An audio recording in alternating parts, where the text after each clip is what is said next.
कहते हैं कि दुनिया में मन सबसे ज्यादा शक्तिशाली चीज होता है। अगर किसी चीज को तुम पूरे मन से चाह लो तो तुम उसे हासिल कर सकते हो। ये मैं नहीं कहता, यह सभी महापुरुषों का कहना है।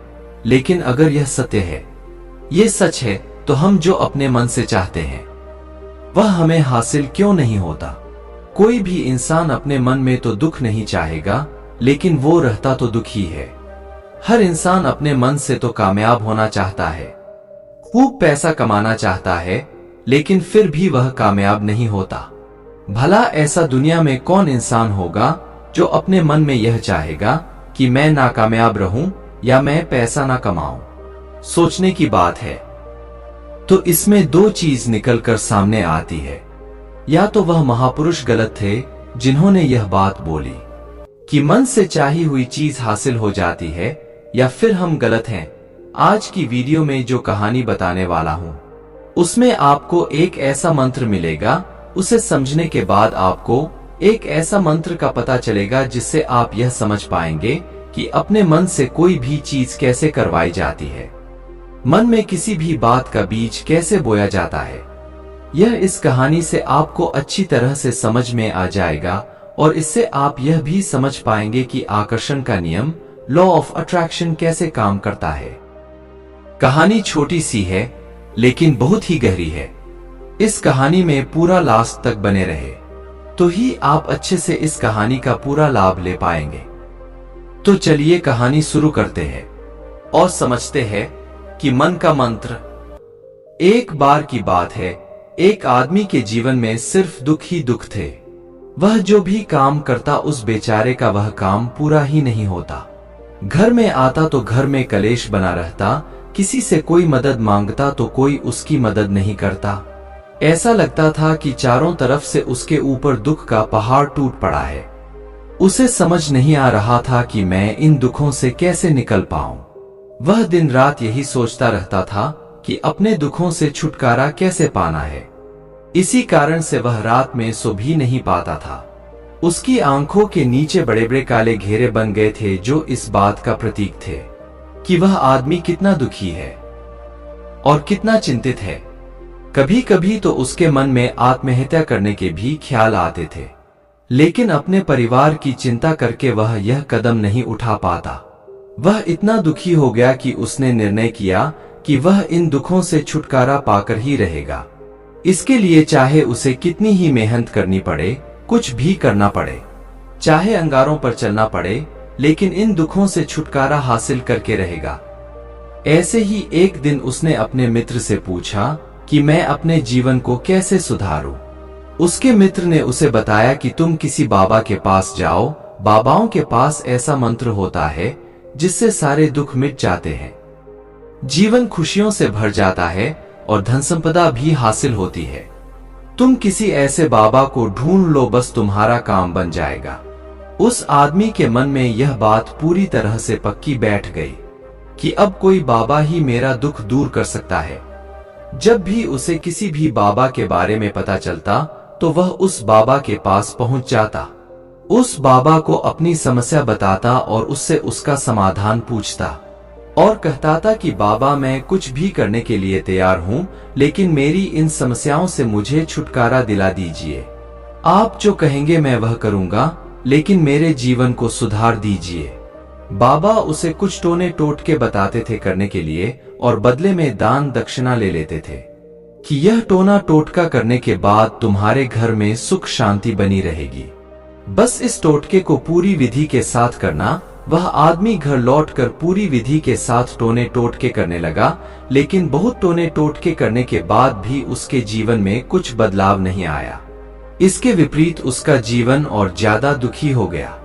जो भी बाबा उसे टोना टोटका देता था वह बदले में उससे दान दक्षिणा लेता था, जिससे उसका धन भी धीरे धीरे खत्म हो रहा था। इससे उसके जीवन में दुख और ज्यादा बढ़ गया। तब उसे लगा कि बाबाओं के पास जाने से तो मेरे जीवन में दुख कम होने की वजह बढ़ते ही जा रहे हैं। तो मुझे क्या करना चाहिए, बाबाओं के पास जाऊं या ना जाऊं? फिर एक दिन एक आदमी ने उसे बताया कि तुम अपने घर में किसी पंडित को बुलाकर हवन करवा लो। हवन होगा, घर शुद्ध हो जाएगा कोई भी बुरी ऊर्जा होगी घर में तो वह घर से बाहर चली जाएगी। किसी पंडित को बुलाकर पूरे विधि विधान से मंत्र उच्चारण कराओ, हवन कराओ, जिससे घर में सुख शांति आए। उस आदमी के मन में यह बात बैठ गई और उसने एक पंडित को अपने घर पर बुलाकर हवन करवा दिया।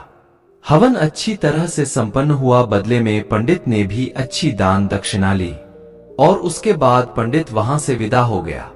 लेकिन कुछ दिनों के बाद उस आदमी को महसूस हुआ कि उसके जीवन में अभी भी कोई बदलाव नहीं आया है।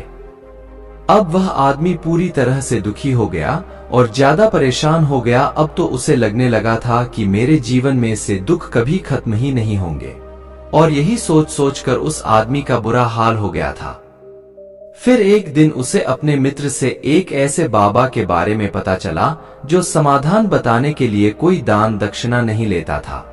उस आदमी को ना जाने ऐसा लगा कि यह बाबा दूसरे बाबाओं की तरह नहीं हो सकता, क्योंकि यह तो दान दक्षिणा लेता ही नहीं, और अगर दान दक्षिणा नहीं लेता तो यह सच में कोई सिद्ध बाबा होगा।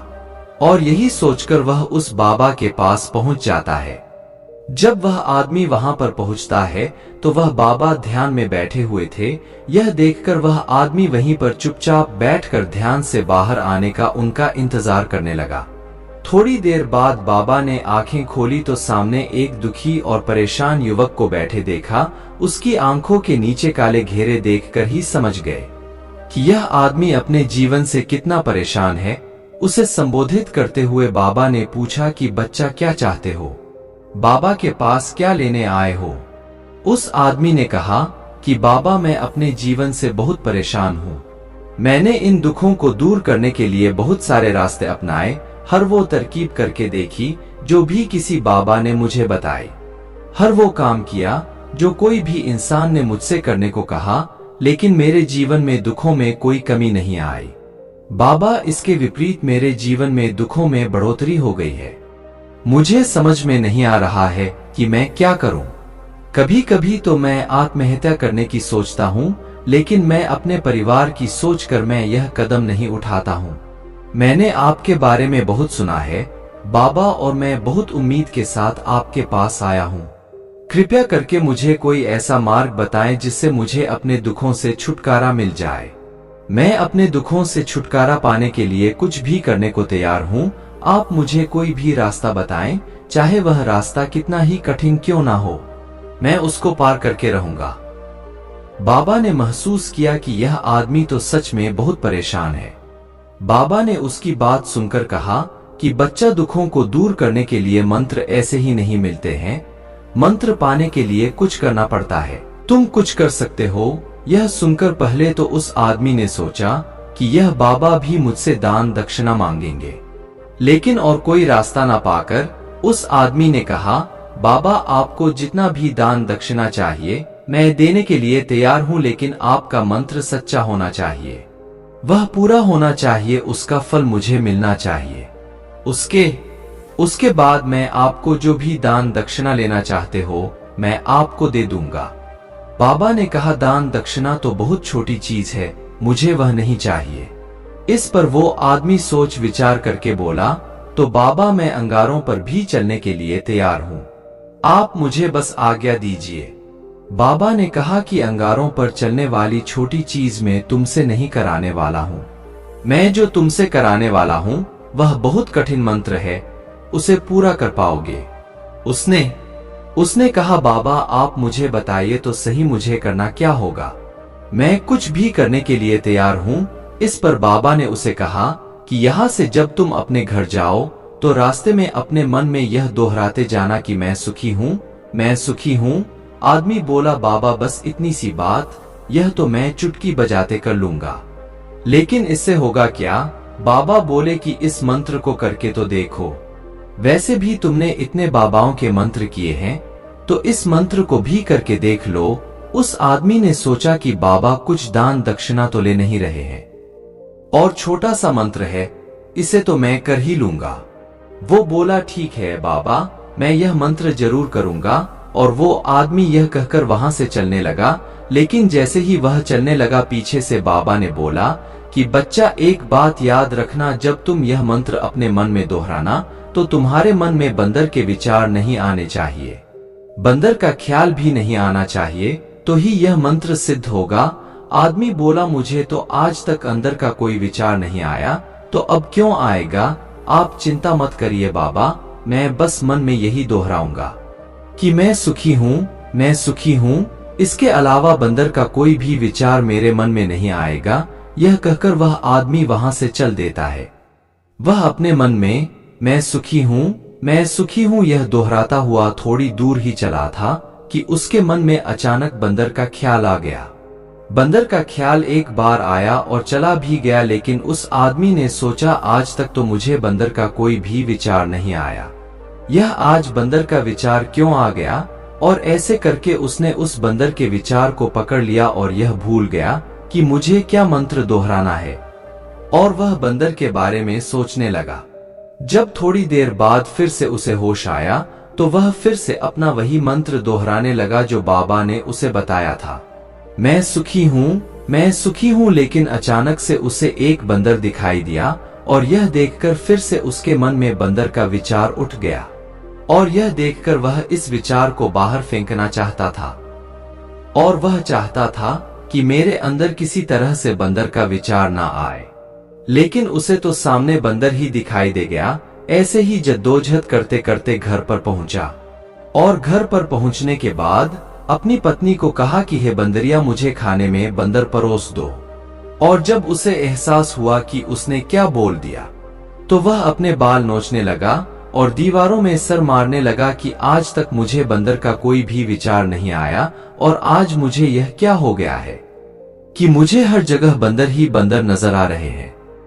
यह कैसी माया है? यही सोच सोच कर वह आदमी रात भर सो नहीं पाया। रात भर करवटें बदलते रहा और सुबह उठकर सीधे उसी बाबा के पास पहुंच गया और उसके चरणों में गिरकर कहा कि बाबा, पता नहीं क्या चमत्कार हो रहा है, आज तक मुझे बंदर का कोई विचार नहीं आया, लेकिन कल से जब से आपने मुझसे कहा कि बंदर का विचार नहीं आना चाहिए, तब से मुझे हर जगह बंदर ही बंदर नजर आ रहे हैं। उस आदमी ने कहा कि बाबा, मुझे तो आपके पीछे पेड़ पर बैठा बंदर केले खाते हुए दिखाई दे रहा है। यह हो क्या रहा है बाबा? यह सुनकर बाबा हंसने लगे। बाबा बोले, बच्चा, मन का जाल एक ऐसा जाल है जिसे समझ पाना इतना आसान नहीं है। बंदर तो तुम्हारे रास्ते में पहले भी आते थे। जब तुम मेरे पास आए थे तो इन्हीं पेड़ों पर यह बंदर घूम रहे थे, लेकिन तब तुम्हारे ध्यान में यह बंदर नहीं था, तब तुम्हारे ध्यान में सिर्फ दुख थे। इसके बाद बाबा ने उसे बताया कि बच्चा, हम जिस चीज से भी दूर भागना चाहते हैं, वही चीज हमारे मन में बहुत गहरे में प्रविष्ट हो जाती है और हमारे अंतर्मन में समा जाती है। असल में हम जिस चीज से छुटकारा पाना चाहते हैं, उससे छुटकारा इसीलिए पाना चाहते हैं कि वह हमारे साथ बहुत गहरे से जुड़ी हुई है, और हम जितना ही उससे छुटकारा पाना चाहते हैं, वह उतनी ही गहरी हमारे मन में बैठती चली जाती है और आखिरकार हमारे अंतर्मन में छा जाती है। ऊपर से तो हम चाहते हैं सुखी होना, कि मैं सुखी हूं, और हमारे होंठ भी यही बोलते रहते हैं, लेकिन हमारे मन में दुख समाये होते हैं। हमारे विचारों में, हमारे मन में दुख ही दुख दिखाई देते हैं। इसीलिए अपनी जुबान से बार बार यह बोलने से कि मैं सुखी हूं, हम सुखी नहीं होंगे जब तक यह मंत्र हमारे अंतर्मन में प्रविष्ट नहीं होगा। इस पर उस आदमी ने पूछा कि बाबा, लेकिन यह मंत्र हमारे अंतर्मन में प्रविष्ट कैसे होगा? यह सुनकर बाबा ने कहा कि बच्चा, अपने दुखों से लड़ना बंद कर दो। जब तक तुम अपने दुखों को दूर करने की सोचते रहोगे, तब तक वो दुख तुमसे चिपके रहेंगे, तब तक वो दुख तुम्हारे अंतर्मन पर अपना राज बनाए बैठे रहेंगे। और जिस दिन तुम उन दुखों के बारे में सोचना ही छोड़ दोगे, उन दुखों से छुटकारा ही नहीं पाना चाहोगे, उसी दिन से तुम्हारे जिंदगी से दुख गायब हो जाएंगे। क्योंकि किसी भी चीज से छुटकारा पाने के लिए हमें उस चीज के बारे में सोचना पड़ता है, और हम जितना ही उस चीज के बारे में सोचते हैं, वह उतनी ही गहरी हमारे मन में प्रविष्ट होती चली जाती है। हम अधिकतर समय और दुखों के बारे में ही सोचते हैं। हम यही सोचते हैं कि हमारे जीवन में दुख है और हमें इससे छुटकारा पाना है, इसी वजह से बार बार सोचने से वो दुख हमारे अंतर्मन में प्रविष्ट हो जाते हैं और हमें एहसास भी नहीं होता। इसीलिए अगर तुम दुखों से छुटकारा पाना चाहते हो तो दुखों से छुटकारा पाने के बारे में सोचना छोड़ दो, तुम्हें दुखों से छुटकारा मिल जाएगा। अक्सर आदमी धूम्रपान छोड़ना चाहता है, शराब छोड़ना चाहता है, सुबह अपने आप से यह वादा करता है कि मैं कोई भी गलत काम नहीं करूंगा, लेकिन शाम को जब लौटता है तो नशे में चूर होकर लौटता है। ऐसा क्यों होता है? जो हम सोच रहे हैं वह पूरा कर ही नहीं पा रहे हैं। असल में हम उस चीज को बहुत ज्यादा तवज्जो दे रहे हैं, उस चीज को बहुत ज्यादा अहमियत दे रहे हैं। जब भी हम उस चीज को छोड़ने के बारे में सोचते हैं तो हम उसकी इंपॉर्टेंस यानी कि विशेषता और ज्यादा बढ़ा देते हैं। हमारा मन उस चीज के बारे में जितना ज्यादा सोचेगा, शराब या धूम्रपान छोड़ने के बारे में जितना ज्यादा सोचेगा, हमारा मन उतना ही उस चीज के पीछे ज्यादा भागेगा। हमें उस चीज से लड़ना नहीं है, बल्कि बिना सोचे गुजर जाना है। और अगर हम इस मंत्र को समझ लेते हैं तो हम अपने जीवन में जो भी पाना चाहते हैं उसे अपने अंतर्मन में डाल सकते हैं। और एक बार वो लक्ष्य हमारे अंतर्मन में बैठ जाता है तो फिर सफलता पाने में कोई समस्या नहीं आती, कोई दिक्कत नहीं आती। तो दोस्तों, कैसी लगी आपको यह कहानी? दोस्तों, आशा करते हैं ये कहानी आपको पसंद आई होगी। कहानी पसंद आई हो तो इस वीडियो को शेयर करें और हमारे चैनल को सब्सक्राइब और लाइक जरूर करें।